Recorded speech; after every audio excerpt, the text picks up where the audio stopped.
Hello Kaohsiung, Taiwan, and hello world. So we're here to talk about the leadership with one of the most great professors in National Sun Yat-sen University. Ladies and gentlemen, Miss Judy.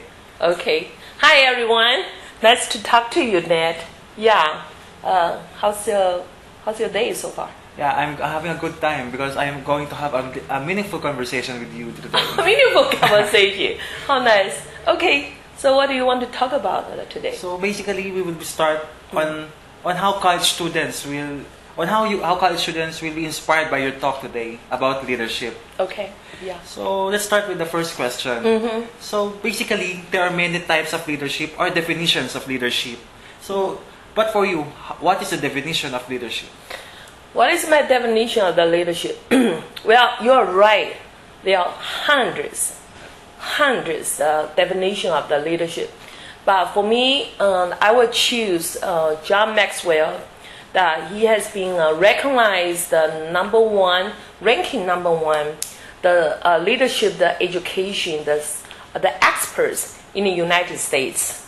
Yeah, so John Maxwell, he is a definition about leadership. He said, leadership's nothing more, nothing less. Leadership is the influence. So my definition of leadership is how you're going to have the positive, the effective influence on others. Wow, yeah. It's having a big influence to other people on how you will impact on their lives. Exactly. So when did you start your leadership competencies? When did I start? Well, actually, my parents they raised the 4 children. And I'm the eldest one. So since I was a child, my parents always just expect me, to be a good elders, the sisters. So my job not only take care of my grades, my schoolwork, but also I need to take care of my brother and the sisters, And because my parents they were very busy when we were young. So I have to do a lot of the housework, to help the family since I was very young. So I think all this, family responsibility, taking care of your siblings, assist your parents, and those are the skills, those are the experience. I regard that was my early experience in developing my leadership. And when I was at school, I guess in my elementary school, I was brought in. I grew up in Tainan. Have you been to Tainan? Yeah. Yeah. The cultural places in Taiwan. Yes. I grew up in Tainan, and then the elementary school that I went is called Tainan Shizhuan Fuxiao. It is affiliated elementary schools affiliated to. University called the Tainan Normal University, and 40 or 45 years ago, that elementary school was recognized one of the best school in the local community. And then, so I had a lot of opportunity. I was being trained, to do the presentation. Even when I was in the early, the 3rd grade. So I still remember the 3rd grade, normally in the school you have the kind of the flag rising ceremony. Yeah. Okay. Do you do that in Philippines? Yeah, flag rising ceremony. Yeah. And in Taiwan, we said that kind of 升旗典礼. So in that, my school would do that. We did that kind of impromptu speech. Oh. So immediately just randomly just select. Okay, for example, which grades? So for example, draw the last. So the 3rd grade, class 3, and then the school number 38. Okay, Judy, immediately you need to come forward, to present the topic, and then pick out the topic. Topic also randomly selected. Yeah. So how can you become a influential Chinese leader? Okay, and then you have to prepare that, and within 3 or 4 minutes, you to come to the stage and to deliver the message in front of the all the teachers and the schoolmates. So that's how we were trained in early age in the school. Yeah. And later I involved a lot of drama and then, the performance art. And I was the writer for the school newspapers. So those are the things, that cultivated my more interest, to become the leader. However, when I was admitted to a junior middle school, that was another experience because I thought, just like my experience in the elementary school. So whenever the teachers ask me, okay, anybody volunteer? Judy always, me. You volunteered a lot. I volunteer a lot. But when I went to the middle school teacher, they like the student to be quiet. Oh. They don't want you to be so Active. So I still remember there was a assembly in the auditorium. So when the host, asked the question, any students would like to volunteer to share something? And at that time, I remember I raised my hand 3 times. And then after that, when we came back to our class, my teacher told me, said, Judy, you were too show off. So how do you control yourself? Well, in the beginning, I kind of feel very embarrassed, because that was how we were encouraged when you were in the elementary school, younger. And we did not expect, okay, time changed, environment changed, teachers' the teaching, the philosophy change. And so, you have to adjust, right? And we didn't know that. So since then, for about 6 years, when I was in junior middle school and high school, you know what? I just kept my mouth shut. And I just focus on doing 2 things, except the study. I just involve a lot of the sports because I'm very energetic. So I would just, lay out my energy to the sports. And the other thing, I like reading. And I'm a very, I read a lot of different kinds of the novels, poetry, So during those 6 years, I just realized the outgoing, extroverted, that kind of personality actually sometimes create troubles, to that environment. So I just chose, okay, just silent for a while. Yeah. And until that, I was admitted to the college and university the second year. After the second year, when I was a sophomore, then I was selected as the class leader. And I got involved, the chances to get involved in the students' leadership, the school, the council, students' council, the committee.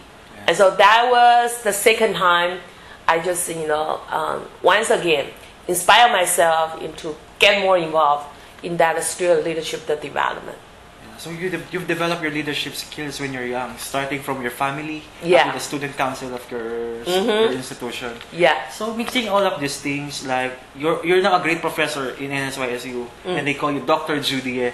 So why leadership is important to you up to now? Why leadership is up to I guess.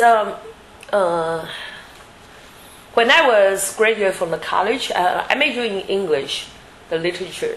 So of course, it was like 35 years ago. Like a girl, a woman, young woman. You didn't have too many choices, okay? And because I knew that I will get married pretty soon, okay? And so traditional way, okay, get married, traditional way, find a husband, get married, born 2 children, okay, satisfy the family expectation. That is one way that you need to do. But on the other hand, I was very ambitious and aggressive that I want to do something with my life. But when I was in that early 20s, I didn't know how I'm going to prepare myself. Okay, at that time, I I don't have any mentor, or my parents did not know how to mentor me, how I'm going to prepare for my future. So I just, based on my my limited knowledge, so I just set up my career path to the 3 stages. The first one was learning stage. Second one is experimental stage, and the third one is developmental stage. So based on the 6 years, 3 stages, so I just developed myself, step by step, and nobody taught me how to do that. So, but I was bold enough, just set the goals for myself, and then I know how I'm going to look for the strategies, to help myself to develop, my own career goal and to achieve the goal that I set, the step by step. And so I have to learn the leadership, because if I want to achieve the better result, and I want to make the bigger the impact, of course I need to get it done within a short time and get a very result or achievement oriented. So these are all the factors impact me, that I need to become the more effective leaders, so that I know how to accomplish more. Wow. Yeah. So you've been loving the leadership since up to now. So how would your staff and your friends describe your leadership style? Well, I think my staff and colleagues, they know that I'm number one, that I'm a very passionate person. Okay? Because education is my first passion. To help my students become better leaders, so we can develop our communities, and so we know how to better serve the countries, especially in the the village. I think that is number one, my true passion. So when you do something that is out of your passion, you're never tired. You're never tired. Even now it's 1 a.m., 2 a.m. You still love to share.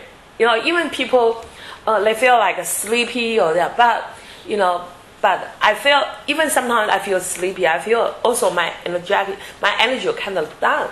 But when I see there's the needs, that it always inspire me, that I can keep talking, I can keep sharing, can keep teaching. Yeah. Continue to empower people. Yes. And speaking of empowering people, how do you motivate other people? How do I motivate other people? Well, here's the thing. I think in my the films that I mentioned about, leader is about the relationship. Managers is to manage the tasks. Okay, manage is very based on your rationale, 理性的. So manage the task, manage the time, manage the system, manage technology, manage the money, manage the resources. Those are the duty for the manager to perform. And leaders, the job is to nurture or making the relationship. Okay? And there are different steps. The first step is leadership. When we're talking about leadership, the first one is leading you and yourself. Okay? So if you want to become a more effective leader to other people, to the entire organization, the first step, you need to lead yourself more effectively. And the second one is two people's relationship. So that is, your relationship with another person. So leading others. And the third one is leading a team. Maybe it's just only 6 to 8 people. And then the upper level is leading a department or leading an organization, leading society, leading the community, and leading the global. So that is a step by step. Okay? And the second thing I feel like, how do I motivate myself to inspire others? I think it's just the way you perceive the lifestyle. I will feel, we don't know how many years that we're going to live in the whole world, in the world. Maybe I will die tomorrow. Maybe I will live up to the 85. But how are we going to maximize our life performance in the daily life? Okay, it's not about the task. It's because the human being. The human being, number one, is something that how you're going to just to build a relationship with other people. So I think the values related to the love, kindness, caring, influence, all these are very important factors that we can motivate others, motivate myself to inspire others. For example, that if I motivate you to be a caring person, and actually by motivate you, you become a caring person. But on the other hand, I enhance my caring capabilities. So the more I inspire others, the more I inspire myself. Okay? So you will never never help others without helping yourself. So that's the wonderful thing that we see the leadership. Leadership is, down the road you will see, that is the win-win. That is the mutual benefit. Okay? So by the end of the day, by the end of the year, you will feel so fruitful because you share the love to other people. And all this love will come back to you. It's not that, for example, my pocket, I got $1,000. Okay? And Dongling is my friend. I give the Dongling $200. Harry Tang Jinxiang is my another friend. He needs the money. I gave him another $300. Now I give you another $400. So totally $1,000 in my pocket. After I give the three people's, maybe I just only got $100. Okay? But love, different. I give my love to Dongling. I give my love to Qingxiang. I give love to you. You guys will love me back. So materialism, that the value will be reduced. But for the spirituality, love, caring, those kind of relationship will bounce back. So enrich your life, enrich the journey of the leadership, the development. Make sense? Yeah. Okay. Mm-hmm. You said that our time is limited in this world, so we should make out of it. We should make ourselves to inspire people. We should make ourselves more great. Yeah. So you keep motivating other people. So how do you motivate yourself to inspire others? How do I motivate myself and inspire others? Honestly, I don't think I do a good job, because I have to confess I have a lot of very bad habits. For example, I'm not good at doing the good job to balance my life. For example, I know that I need more physical activities, which I need to do the exercise every day, but I don't do that. So I have to confess that's my limitation. That's my weakness. But on the other hand, the things I do, I think every day I look at the big pictures, what I want to accomplish. So that's why the dream board that I will review, the dream board that I design frequently. Always remind myself the life goals that I want to achieve, when I'm still alive. Okay? And also, every day I have the positive thinking. I am not allow myself so easily negatively influenced by other people. So I always want to say something, do something, help other people, say something or doing something positive.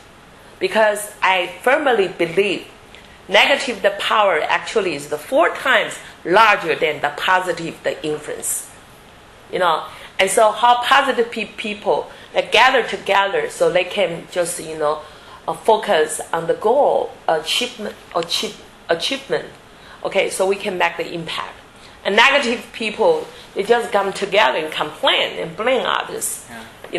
So I think the one way is I like to focus on the goal I know that what kind of the strategy that I can deal with the positive people. So what are the things I need to help myself grow? I read a lot, and always just sharing to other people, and I build out the network with some positive the social circles. So these are all the things that I do to motivate myself. Yeah. So one of them, you should be on the good people to keep you motivating. Exactly.